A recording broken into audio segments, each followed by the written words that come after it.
Saudara, bagaimana cara mencapai atau mencari 3% dari target pertumbuhan 8%? Karena 10 tahun terakhir rata-rata sudah tumbuh 5%. Kompas Bisnis sudah bersama dengan ekonom Lembaga Penyelidikan Ekonomi dan Masyarakat, Fakultas Ekonomi dan Bisnis Universitas Indonesia, Tengku Rifki. Selamat pagi Mas Rifki.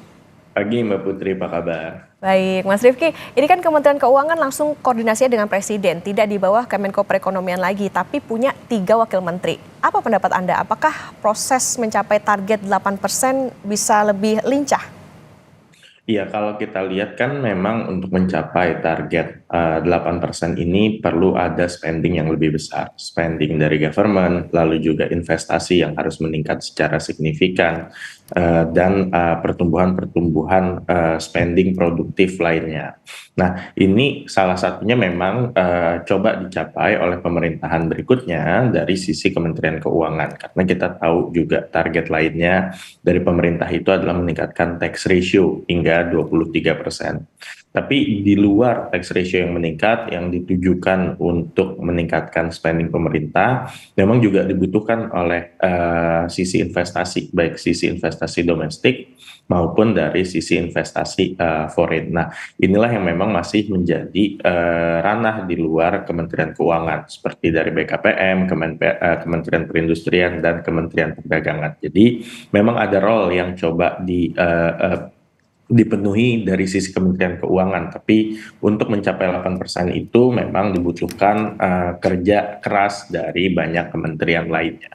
Oke, artinya ada beberapa PR yang harus dikerjakan Kementerian Keuangan dengan struktur yang baru. Kemudian juga tadi ya ada beberapa misalnya soal tax ratio yang dinaikkan begitu. Kemudian juga investasi domestik dan juga luar negeri. Lalu bagaimana peran kementerian lain untuk memacu pertumbuhan dari sisi tugas pokok, fungsi sekaligus secara anggaran?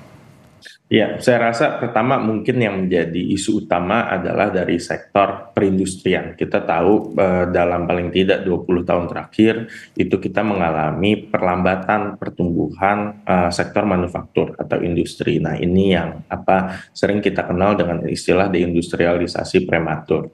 Ini juga yang membuat kemudian terjadinya banyak PHK karena kemudian produktivitas sektor industri terus menurun. Jadi saya rasa memang kunci utamanya ini adalah di mendorong atau revitalisasi sektor-sektor industri dalam negeri. Nah, ini nampaknya memang kuncinya di Kementerian Perindustrian. Ini juga kemudian untuk mendorong tumbuhnya sektor manufaktur atau industri memang juga dibutuhkan investasi yang sangat besar. Nah, ini kemudian dari sisi BKPM juga menjadi salah satu kementerian lembaga terkait yang memang perannya akan cukup sentral dalam mendorong pertumbuhan ke 8% melalui jalur investasi. Oke, artinya meskipun Kemenku sekarang tidak di bawah Kemenko Perekonomian, tapi jangan lupakan bahwa kementerian lain juga punya tugas yang sama nih untuk menaikkan atau mencapai target dari pertumbuhan ekonomi 8% tadi.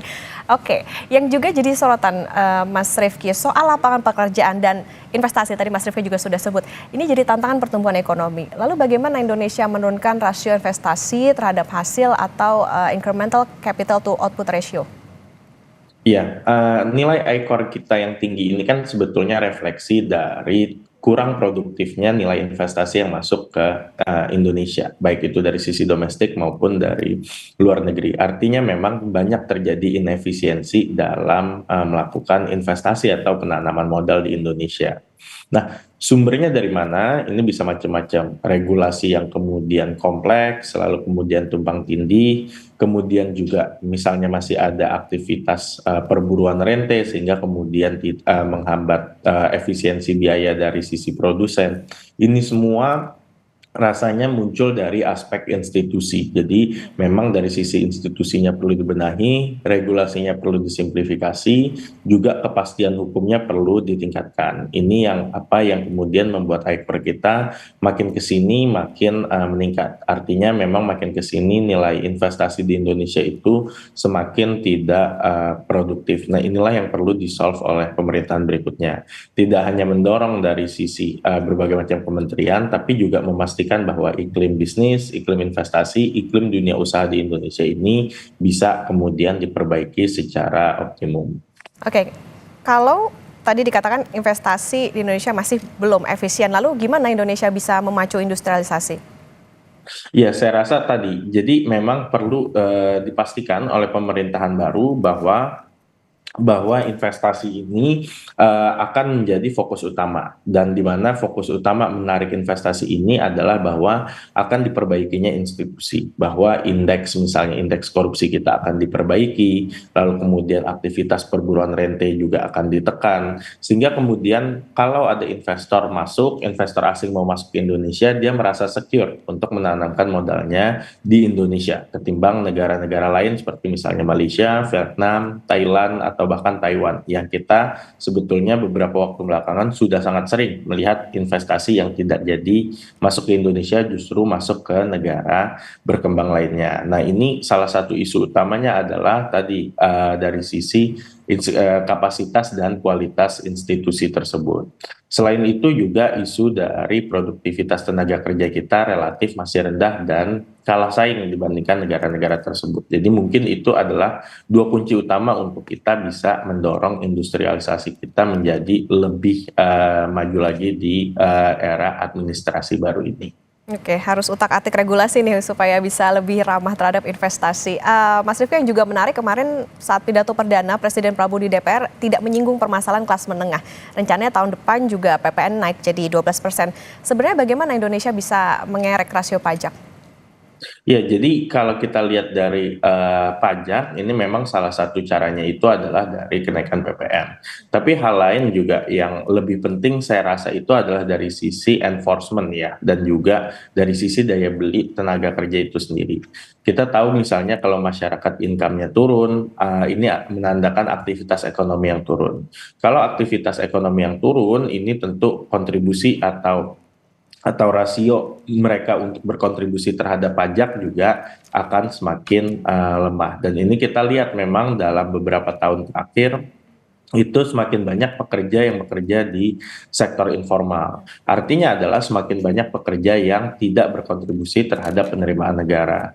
Nah, ini balik lagi kuncinya adalah mendorong industri kita agar bisa lebih produktif, menciptakan nilai tambah lebih tinggi, menciptakan lapangan pekerjaan yang lebih luas, sehingga tenaga kerja kita bisa shifting kembali ke pekerjaan sektor formal.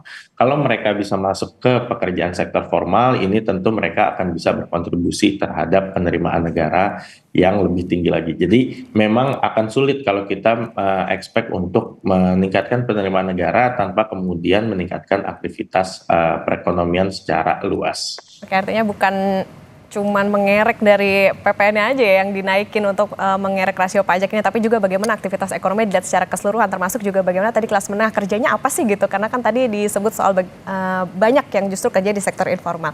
Lalu Mas Rifki, ini juga menarik soal program makan bergizi gratis. Jadi gimana memastikan bahwa program makan bergizi gratis ini akuntabel, sekaligus bagaimana peluang kelanjutan proyek food estate?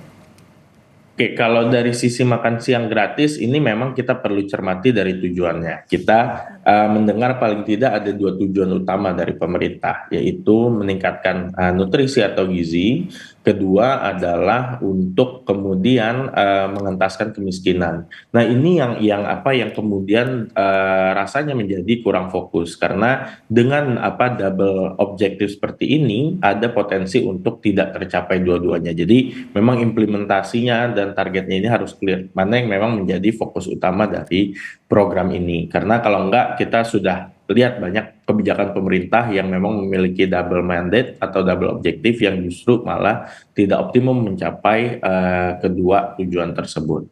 Nah, terkait dengan food estate ini memang kita belum terlalu banyak mendengar update-nya ya. Jadi memang agak sulit untuk kita mengakses kira-kira ke depannya seperti apa. Tapi memang seperti dengan berbagai macam proyek infrastruktur yang sudah dilakukan oleh pemerintahan sebelumnya, memang dibutuhkan governance dan monitoring yang cukup kredibel ya, karena kita lihat misalnya banyak juga di periode sebelumnya proyek-proyek infrastruktur yang memang dengan tidak ditata kelolakan secara baik ternyata dampaknya tidak bisa optimum. Nah, ini kita tidak ingin terjadi di proyek food estate. Jadi memang kedepannya juga perlu ada peningkatan governance dari sisi pembangunan mega proyek di Indonesia. Oke, punya target ekonomi 8%, tapi lagi-lagi cita-citanya tidak hanya tercapai dengan menaikkan tax ratio, tapi juga itu tadi ya Mas, yang menaikkan atau maksudnya utak-atik soal bagaimana iklim investasi, industrialisasi, kemudian juga perhatikan nasib kelas menengah tadi ya, soal bagaimana perputaran ekonomi dari kelas menengah ini juga bisa ikut berkontribusi pada pertumbuhan ekonomi. Terima kasih Ekonom Lembaga Penyelidikan Ekonomi dan Masyarakat FEB UI, Tengku Rifki, sudah bersama di Kompas Bisnis. Sehat selalu Mas Rifki. Sehat selalu Mbak, terima kasih.